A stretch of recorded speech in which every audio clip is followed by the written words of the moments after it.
Wait,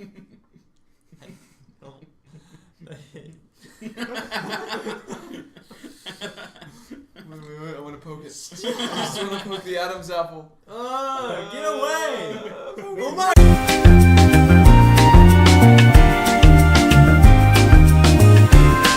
Twice. Continue.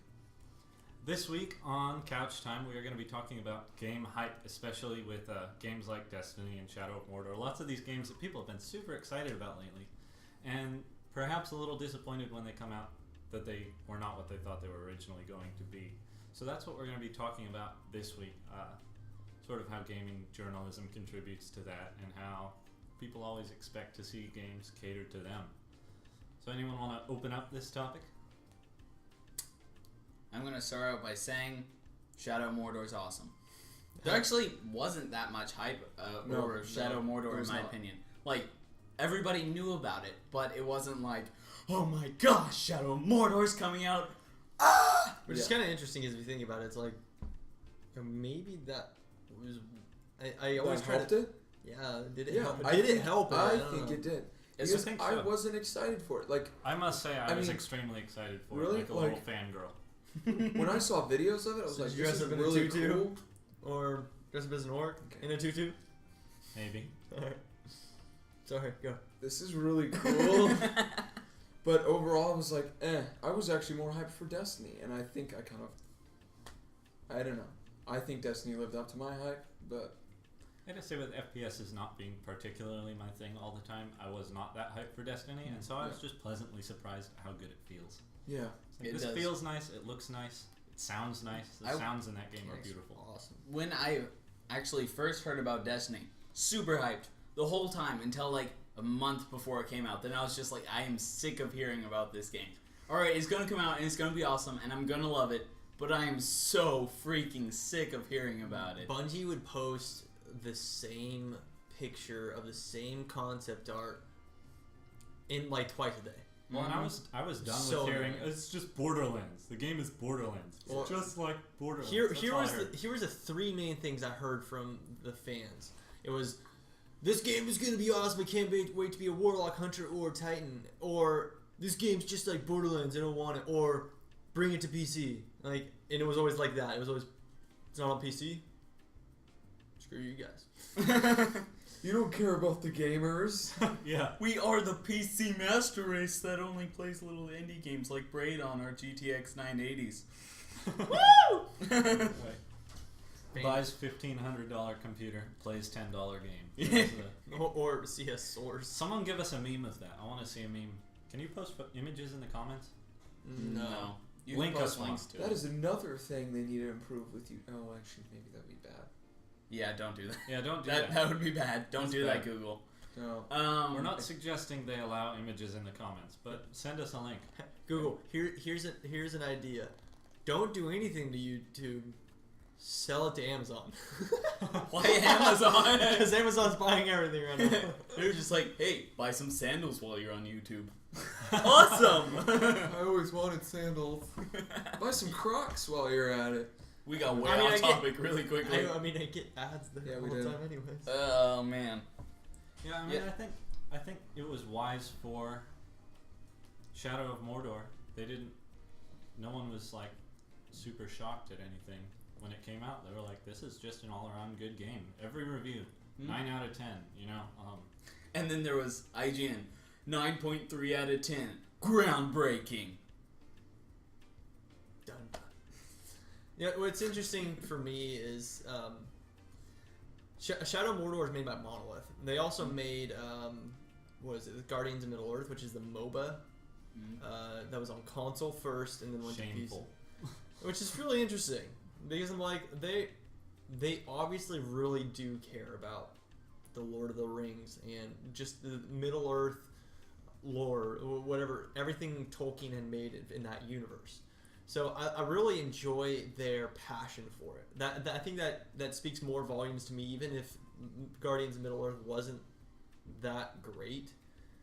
It's still awesome to see that Monolith has a passion for it. And I think it really showed in Shadow of Mordor because when You see it in the personalities of the orcs. They're so Tolkien. yeah. They are Yeah. so Tolkien. Mm-hmm. and just their personalities, the way they interact with each other, with you when they see you. It's like you are a freaking wraith or half wraith, whatever, and they're like, "Ugh, dude." Like that's a total Uruk mentality. I love it. I love Shadow of Mordor. And you also notice that in that game they exposed like okay, compare it to Skyrim. When you save the world, nobody talked about it. Yeah. And you're a wraith, and right off the bat, orcs are talking about you all the time. Like I overhear it. I'm climbing about ready to assassinate their leader, and they're like, "You hear about that Grey Walker? Did you hear about that Grey Walker?" Stop. And they always talk about it, and it progressively gets more. it gets more as you grow more and more powerful. The dialogue's like, "I don't know if we can take him anymore." Well, in here, there were like 3 official Shadow of Mordor videos out or something That like was that it. before. One of them was on the Nemesis system, and everyone was like, "Oh, that's cool. I wonder what that's going to be like in gameplay." Yeah. And then there was one about the runes, which was like, that's an RPG feature. It's just like a ability system, you know. Yeah. It's, whatever. That's kind of cool. And I feel like there was one other. Oh, the launch trailer on launch day was just kind of a E3 gameplay video. was when it- A lot in. But Oh, go ahead. Finish up. yeah, Sorry. no one was flipping out, and no one was disappointed. Everyone was happy with a good game because they didn't expect anything else. Finished game. Finished Hey, game. finished. Yeah. No bugs whatsoever. None. Like I I've have had not run into a bug in that game. No? No, it's fantastic. no It's features awesome. missing. It was just It's like It was solid. the Yeah. programmers aren't going to have much of a job. Yeah. But I mean, that once again, I think it speaks for the company to put out something so stellar. And I really what's really interesting to me is that a lot of people also did make comparisons, like Destiny. They also made comparisons for Shadow of Mordor being like Assassin's Creed or Batman or Those were the 2 main ones. yeah, those are the 2 main ones. And honestly, I've never played any of them. I've never played Assassin's Creed, and I never played the Batmans. I've never played any of them. Like Wow. I played Assassin's Creed, the second and the first a little bit, but I didn't really it didn't really captivate me. What I kind of want to say about like the combat system and movement system, like I have played Assassin's Creed 3. I've almost beat 3. Haven't quite yet. And 4 is really good. But like the way that they did the movement in Shadow of Mordor, like something about the Assassin's Creed games is if you really ever want to get anywhere in those games, you're not walking. And so the problem with that is the parkour in that game is so like touchy that you like run up next to a wall and you climb onto it. And so you're not getting anywhere or any time quickly. You're an accidental ninja warrior everywhere you go. Yeah, exactly. And the combat in the game is ridiculously easy. So Yeah. those are like, they took 2 elements. Well, the combat's more towards the Batman games, but they really took 2 of those elements and polished them up in Shadow of Mordor. Because in Shadow of Mordor, like, you have the running mechanic. That all works fine and dandy. You have the parkour mechanic. That works fantastic. Because you're not jumping all over stuff. Everything is precise, or at least it feels precise and solid. Before we let this video turn into a Shadow of Mordor review, Play Shadow of Mordor. do it. It's good. I haven't played it yet, but it looks awesome. I just want to bring this back around to our original topic. Yeah. I was thinking back to when Destiny was announced. Mm. Do you remember the closing statements in their first video? that was No. Too long Tyler, ago. this that one's was for so you. long ago. Well, here's the problem. There's so many videos that it's really hard to even really remember which one it was. Yeah. Wasn't it Their an announcement E3? video? No. It was kind of just Concept interviews with these art. Bungie developers and some concept art. I do remember The what you're closing talking about. statement was, "This could be bigger than Halo." Oh my Right. gosh, from day one, they're thinking Bungie's making a game bigger than Halo? Halo. Technically speaking, it's bigger. But Maybe not than Halo 5. Halo was revolutionary. It changed the way we looked at games. I don't think that's what the thing is. I don't think that's what Destiny was going for. I don't think they were going for something revolutionary. I think they were going for something Good. we're all acquainted to. I think that's what But their statement early on, was very insinuated sensationalist. revolutionary. Mm. We were expecting a new Combat Evolved to change the FPS world forever. Yeah. To evolve combat again. But we got an FPS with MMO and RPG elements in it. Yeah, and I think to be like the Destiny apologist here, it's like, I really think that that's not necessarily what they were going for, though. I mean, obviously, as for marketing in a video, that's what they're gonna do. Oh yeah. But as the studio themselves, I don't think they were going for anything revolutionary. In fact, I think they were going for the exact opposite. They were going for something that everybody knows. And strictly speaking, what I am talking about is the way they advertised the game. Right. From early on, we were expecting something totally different we had never seen before. Right. And this is I feel the problem with a lot of the community in misreading or misconstruing or whatever, just doing with whatever information they're getting from trailers, and they're too emotionally attached to these trailers. Yeah. And when it comes to the game, it's like, well, where's this awesome thing that you promised me? It's like, it was always there. You just let it get to your head.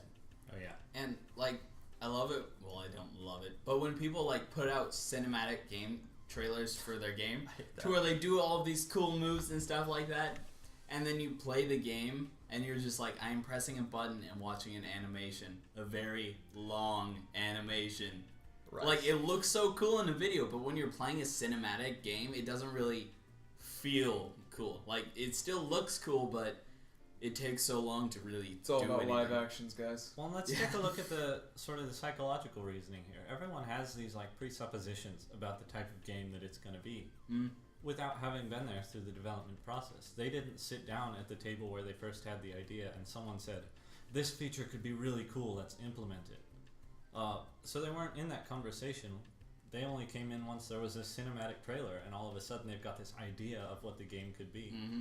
And it's just within their imagination. I don't even know if it's conscious. It's just, wow, these are all the things the game could be. And then when it comes out and it's a game, just like every other game is a game, they already have this like way too high expectation. And to add on to that, I think this also comes down to players' value of a game, because I personally feel like I got every bit of the $60 I spent on that game out of the game. Oh, I was not by any stretch disappointed by Destiny. Yeah, see, like It's glorious. people think that when they buy a game for $60, that like we were talking about last week, that it's supposed to cure world hunger. Right. And- Like the developer owes them Right. the world because they shelled out $60. Yeah, and the reality is like for me, I put about a full day into that, so 24 hours into that game, and I'm like, yeah, that's it. But with 24 hours, that automatically gets you your money's worth. If you have played a game for at least 24 hours, I believe you get your money's worth with a $60 value.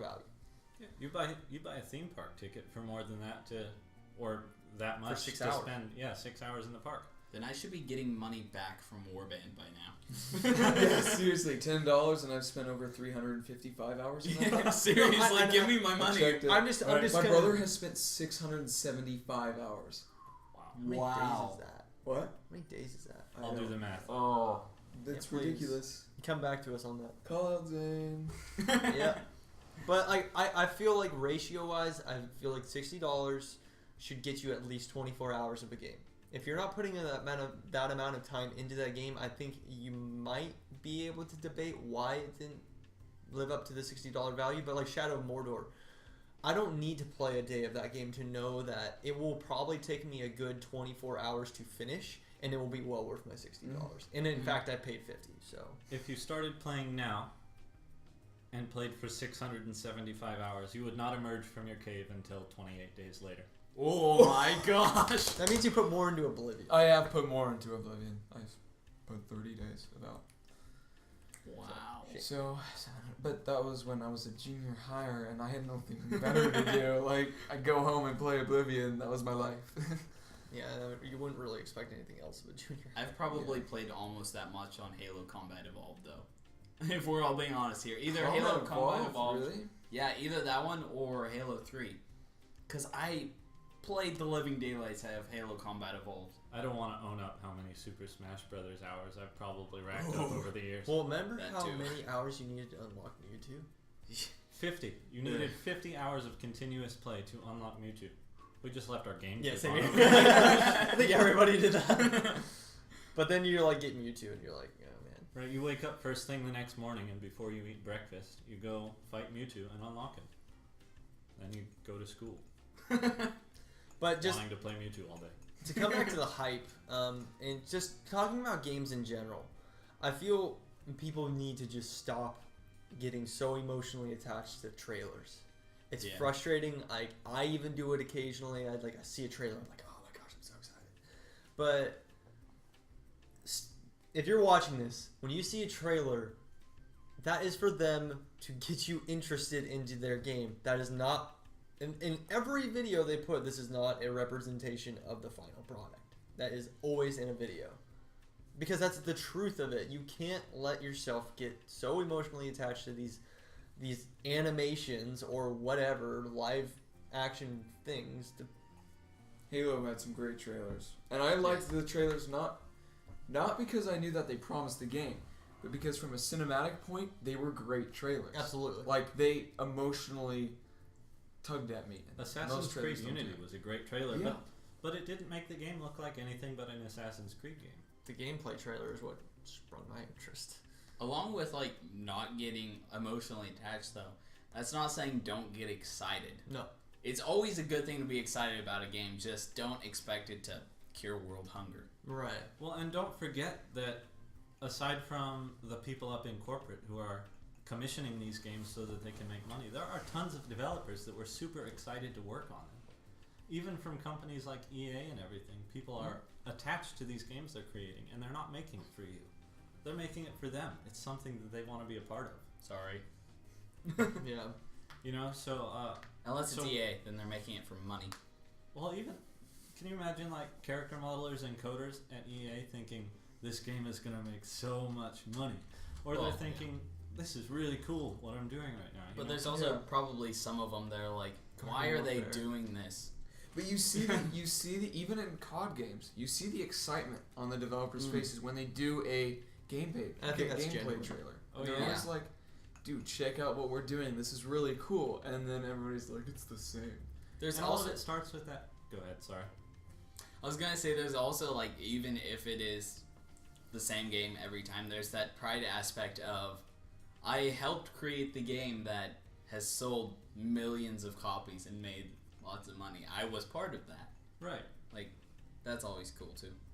You know how many Call of Duty developers do you think play Call of Duty? I bet pretty much all of them. Yeah. Especially because like with a studio that big, you're not developing on every part of it. So like when you play it, you're kind of playing it for the first time still, even though you've seen the back end. yeah. You see what you did, but you're like, oh, you're mildly surprised at what some other people did. Yeah, Definitely. especially with a studio like as big as EA's. Well, I think a classic,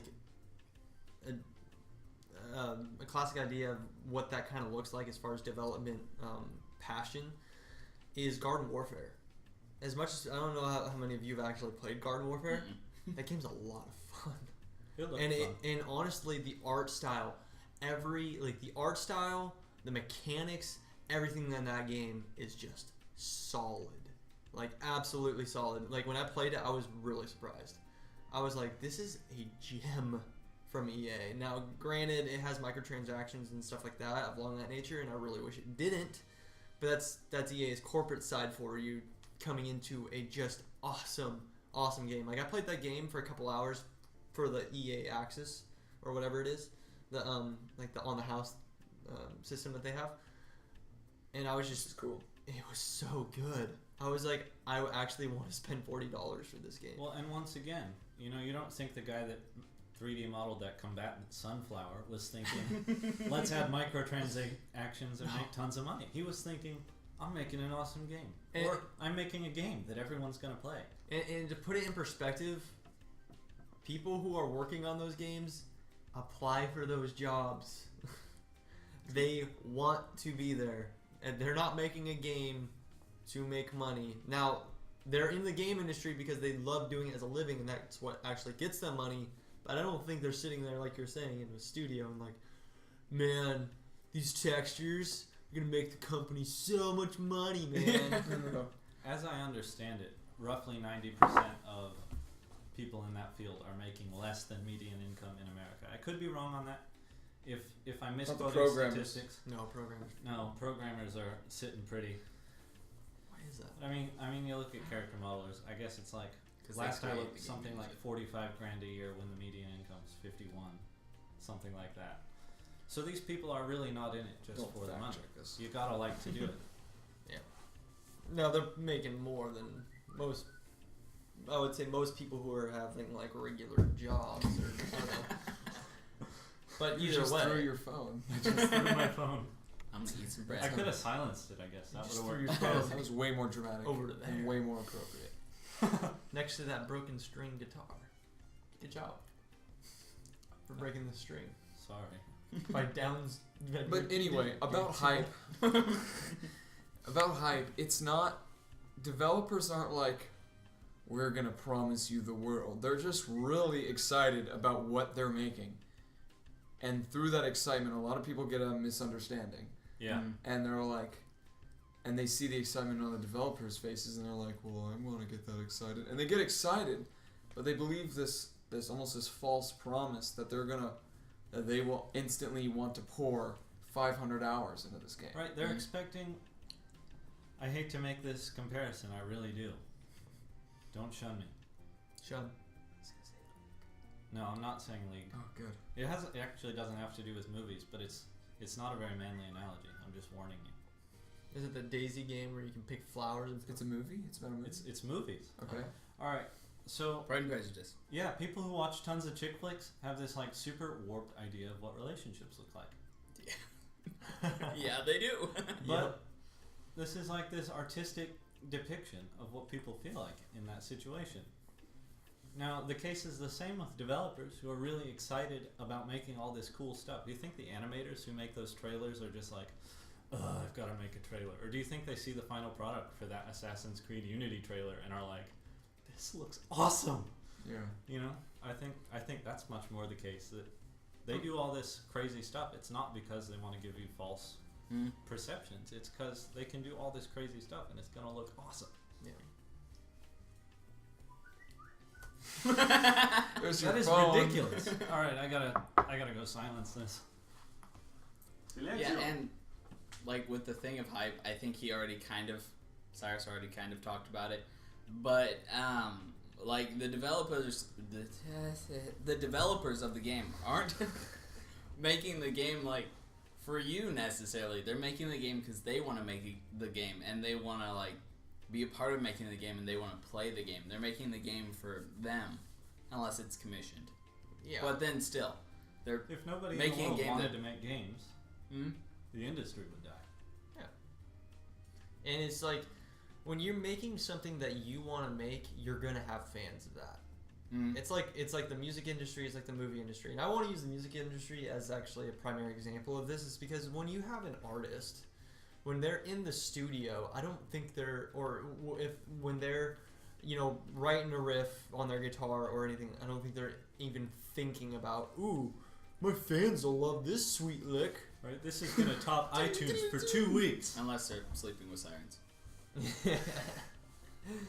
There goes the name dropping again. Sleeping Asking sirens. Alexandria. Okay, anyway, moving on. But I don't even remember what I was gonna say now. There was something I was gonna say. Hype. Hype. Music industry. Well, We're I was using that as an development example. channel, You know, there is something we were going to talk about. I think now that we've walked all over this topic, and I think kind of Yeah. the crux is developers make games because they want to, and so they're not going to make a game that fits you like a glove because it's tailor-made for them. But there was something we were going to discuss, and that is what we've been playing this week. I think this is Oh, something we want to start adding weekly, talking about what we've been playing. It's always going to be Warband, but still we'll talk about it. Always. well, one of us won't be talking about Warband. We'll convert you soon. We will. Mechanics. They're so good. I can't. They're great. I can't figure them They're out. so smart. How can you not? I had to. Text You guys are Luke. like, you just gotta move the mouse left or right. Block in the and then- direction they are attacking. When I started, I had to I get text that. Luke I did and be plenty like, of that. How does this game work? And he was like, oh, it's easy. Was it you that I got cornered by blocking so much, or Yeah. just like? I couldn't seem to kill you either. I was just like, move back, swine. I think I'm going to start by mentioning what we just started yesterday with Screen Cheat, which is currently in beta. Super cool concept for a game. And it's not early access. It's not early access, it's beta. The release is going to be the final release. There might be bug fixes and stuff, but that's with every PC game, especially indie ones. They can't just get it perfect the first time. It's impossible. I kind of don't understand how people create so many bugs in games. Like, I get it with large projects, but it's pretty easy to keep your game tidy. Coming from a programmer. Could it be from multiple programmers? That's just It could be. Like, that would pretty easily create bugs. Miscommunication But between code. As one programmer, it's pretty hard to, like, create bugs that break stuff. So if you don't know, if you haven't seen it yet, Screen Cheat is a game based on screen peeking, which we all did when we were playing split screen on Halo as little kids. If you didn't know where someone was, that's why you're so good at Screen Cheat. Yeah, exactly. If you didn't know where someone was, you could just look at their screen and find out. I mean, they were right, they were just to the left of you. You might as well. It's all the same screen. And everyone would know when you did it because you were just around every corner killing everybody. We used to call them, me and my cousins used to call those screen hookers. My dad just said screen watcher.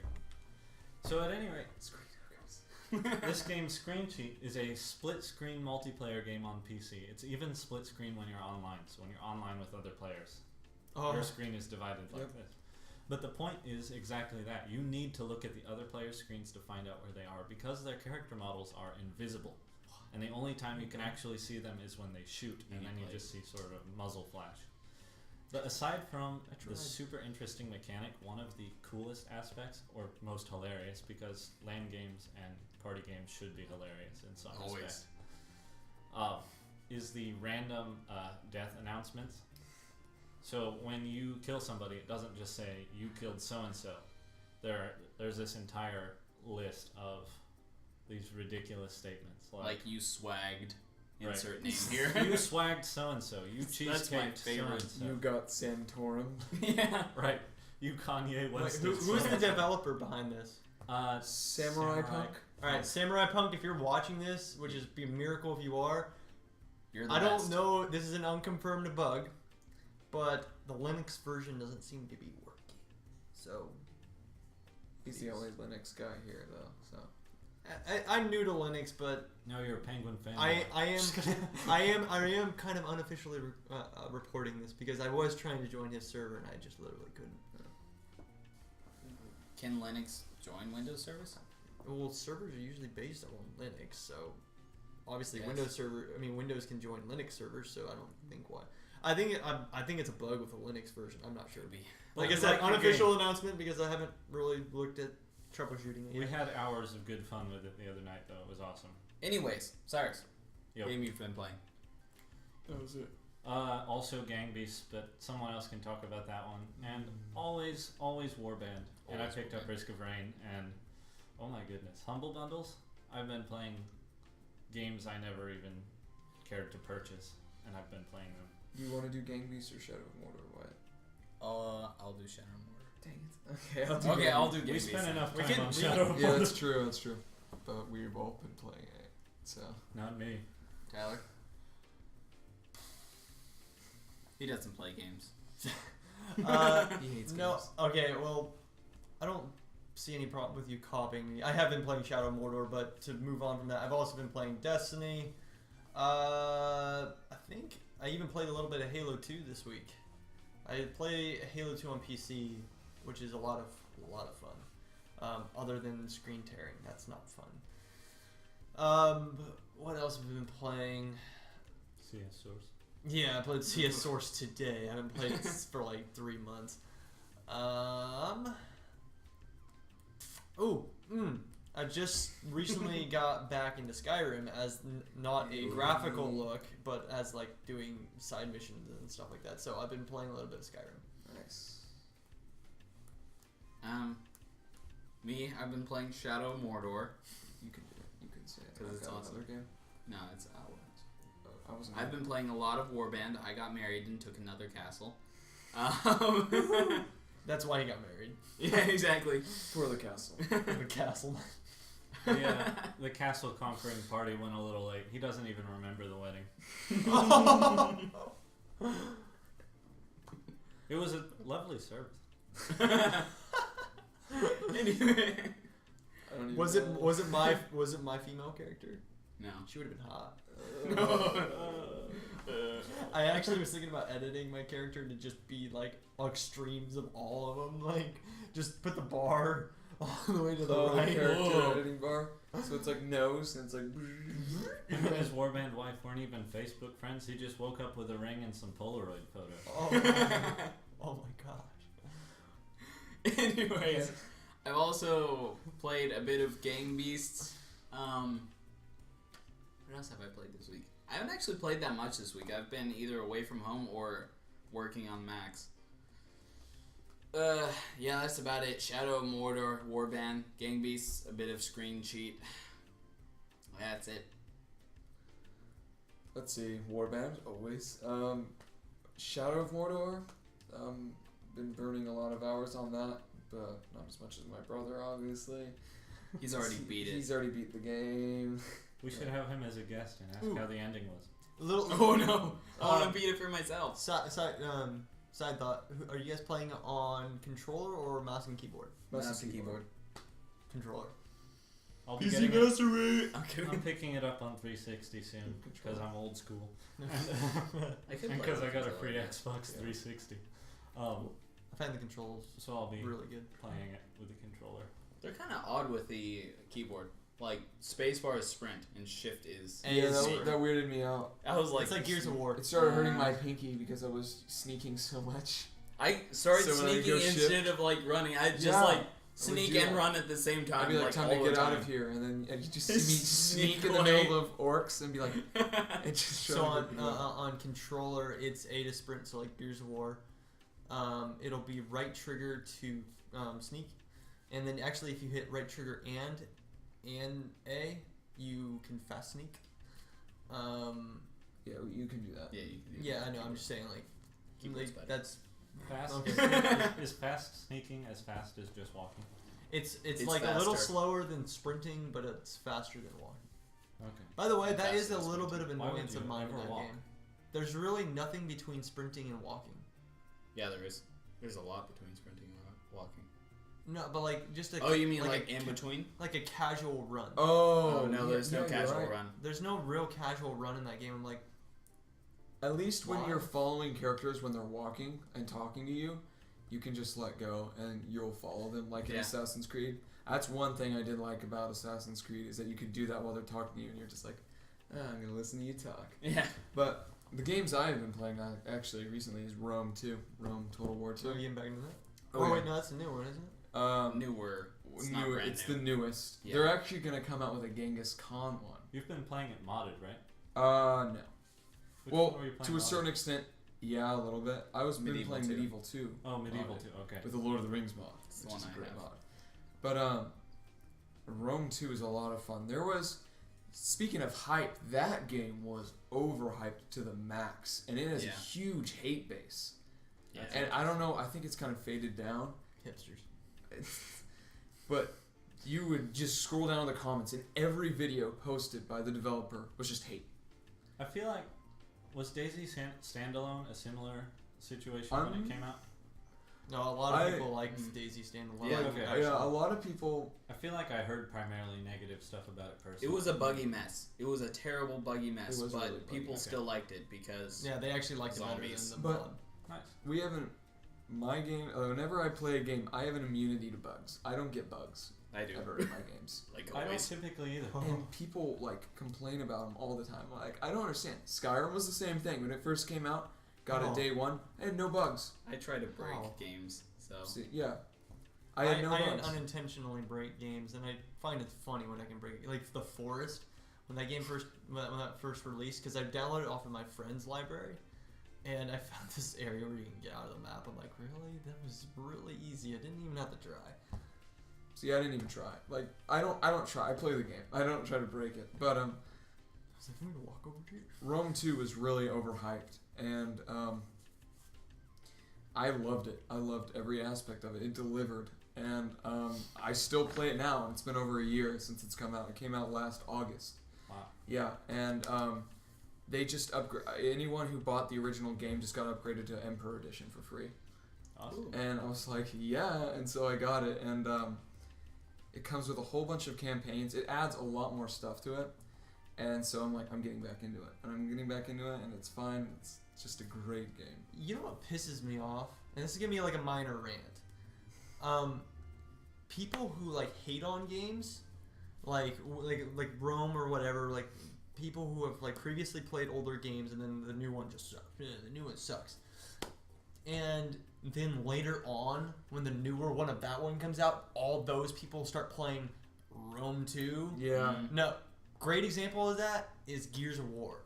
Gears of War players, when Gears 3 came out or when Gears 2 was out, they all were playing on Gears 1 because Gears 1, that was a freaking buggy mess. That, out of every Gears game that they made, you wouldn't have to try hard to find a bug in that game. Really? I'm just gonna say that straight up. Like that game was just, it was just bad. Networking terrible, mechanics terrible. Everything was just terrible online. That's true.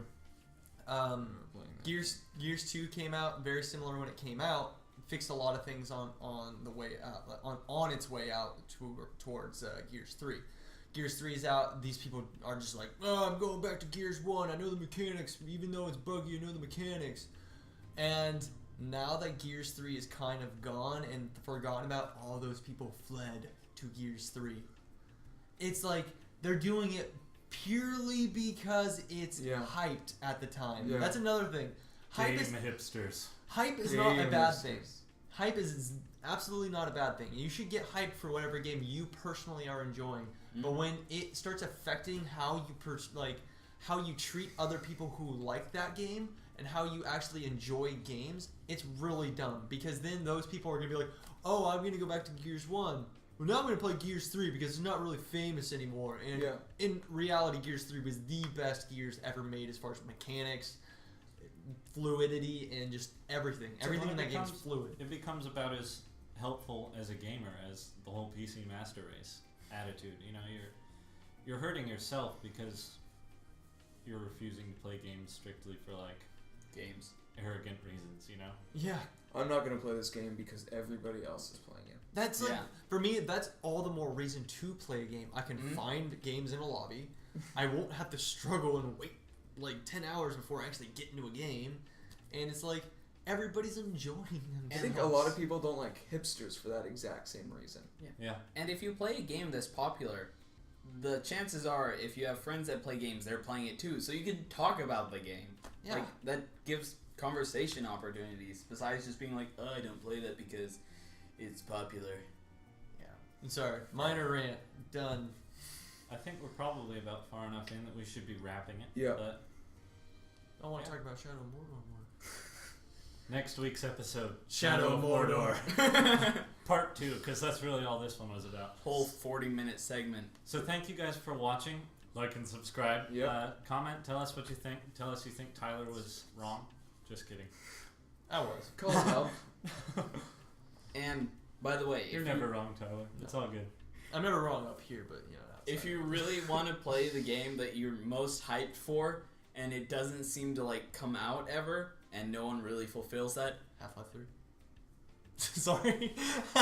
Make Just- your own Half-Life 3. no, just like create the game you want to play. Like if you really love games and you want to get into games more and like want to create it, depending if you're an artist or want to get into programming or want to get into modeling, or if you don't do any of those and you just like games, create ideas for games and like put a team together and be like the But don't idea be the man. idea guy. Don't always be the idea guy. Actually Help bring somehow. some skills. Just don't be like, I think you should do this. Now work. Right. I don't have any money, so I'm not paying you. But honestly, just like go out and try to make the game. Yeah. Do it. Look yeah. into making the game if nothing else. And start simple. You know, make yourself Pong inside of Game Maker. You can do that. We made a game to where you fly around as a 50s hot rod in space in a maze, trying to get to the other end, which is a black hole, fighting off chickens that explode and laser guns. And we did it in a month because we wanted to learn how to make games. That game is awesome. That game is awesome, It is actually. awesome. And everybody who played it said that game is awesome. Link in the comments. Okay, that's my Not comments. That's my department. Description. Link in the description. This That- will actually be like the first official place we placed a link for that game. We posted it on Facebook, though. Right, but I mean, yeah, you'd have to like scroll through a year Yeah. of Facebook. Cookie Man! Cookie Man if somewhere you- down there, He's too. you like- delicious, if you like and he shoot- wants to eat your face. If you like shooting pre-cooked chicken with a space machine, And Cosmonauts is the game for you. It's a total rage game. You'll never beat it. I've beat it. I made it. But I beat it. I never beat it, but I was just the modeler. I played it once, Good It's job, hard. Tyler. but it was fun. Anyways, So yeah. that's a wrap. Thanks for watching. Yep. Thank you. Peace out, Girl Scout. Yeah.